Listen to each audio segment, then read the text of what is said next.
মা, ফুলকপি রান্না করছো নাকি? আসবো? হ্যাঁ হ্যাঁ, এসো, দেখবে, এসো। দেখো, প্রথমে এই ফুলকপিটা আমি একটু তেল বেশি করে দিই, বুঝলে তো? 3-10 তেল দিয়ে দিলাম। দিয়ে তেলটা একটু গরম করবো। দেখো, এবার আমি আলুটা দিয়ে দিচ্ছি। আলুটাকে ভালো করে ভেজে তুলে রাখবো। আলু ভাজার জন্য একটু হলুদ দিয়ে দিলাম, একটু লবণ দিয়ে দিলাম। আলুটাকে ভালো করে ভেজে তুলে রাখবো। এরকম আলুটা ভাজা ভাজা হয়ে গেছে। আলুটাকে আমি তুলে নেব। পাঁচফোড়ন দিয়ে দিলাম, তেজপাতা, দারচিনি আর এলাচ একটু ফোড়ন দিয়ে দিলাম। একটু নেড়ে দেবো। একটু হিং ফোড়ন, হিং শুদ্ধ একটু ফোড়ন দিচ্ছি, ঠিক আছে? আচ্ছা।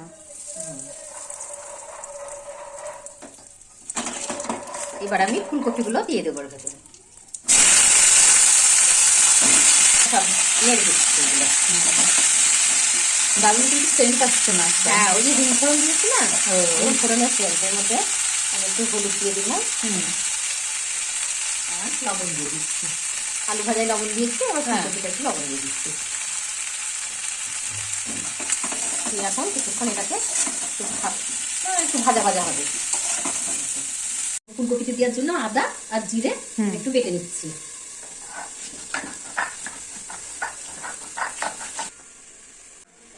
এরকম ফুলকপির মশলাটা হয়ে গেল। এরকম এবার আলুটা দিয়ে দিলাম, ফুলকপিটা ভাজা ভাজা হয়ে গেছে। এবার এর ভিতরে মটরশুঁটিটা দিয়ে দিলাম, টমেটোগুলোও দিয়ে দিচ্ছি, মশলাটাও দিয়ে দিচ্ছি। সব কিছু একসাথে দিয়ে দিতে হবে। হ্যাঁ, দিলাম, দিয়ে এবার একটু কষবো।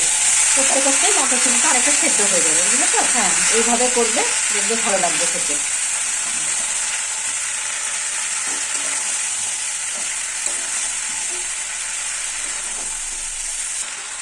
আর এটাকে একটু ঝালের জন্য একটু আমি লঙ্কা গুঁড়ো দিচ্ছি, ঠিক আছে? যে যেমন ঝাল খাবে, এই লঙ্কাটা খুব ঝাল নেই, শুধু চামচ দিয়ে দিলাম এর জন্য। ও, কাঁচা লঙ্কা দেবে না? না, কাঁচা লঙ্কা দেবো না, একটু শুকনো লঙ্কা দিয়েই করলাম। একটু শুকনো লঙ্কা গুঁড়ো দিই।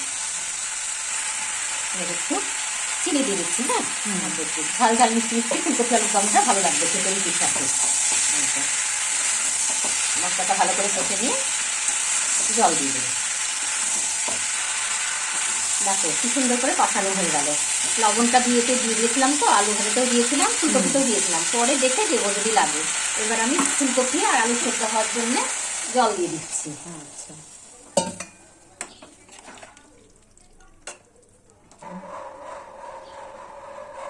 এরকম এবার আমি এটাকে সেদ্ধ হওয়ার জন্য ঢাকা দিয়ে দিচ্ছি।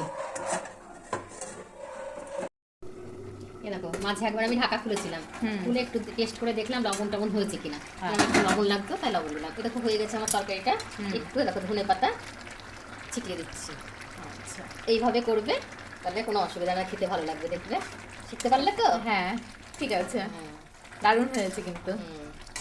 এটা রুটি দিয়ে খাওয়া যাবে, রুটি ভাত তোমার যেটা মনে হবে তুমি খাবে। এই যে ধনে পাতা মটরশুঁটি দিয়ে আমার আলুর দম, আলু আর ফুলকপির দম হয়ে গেল।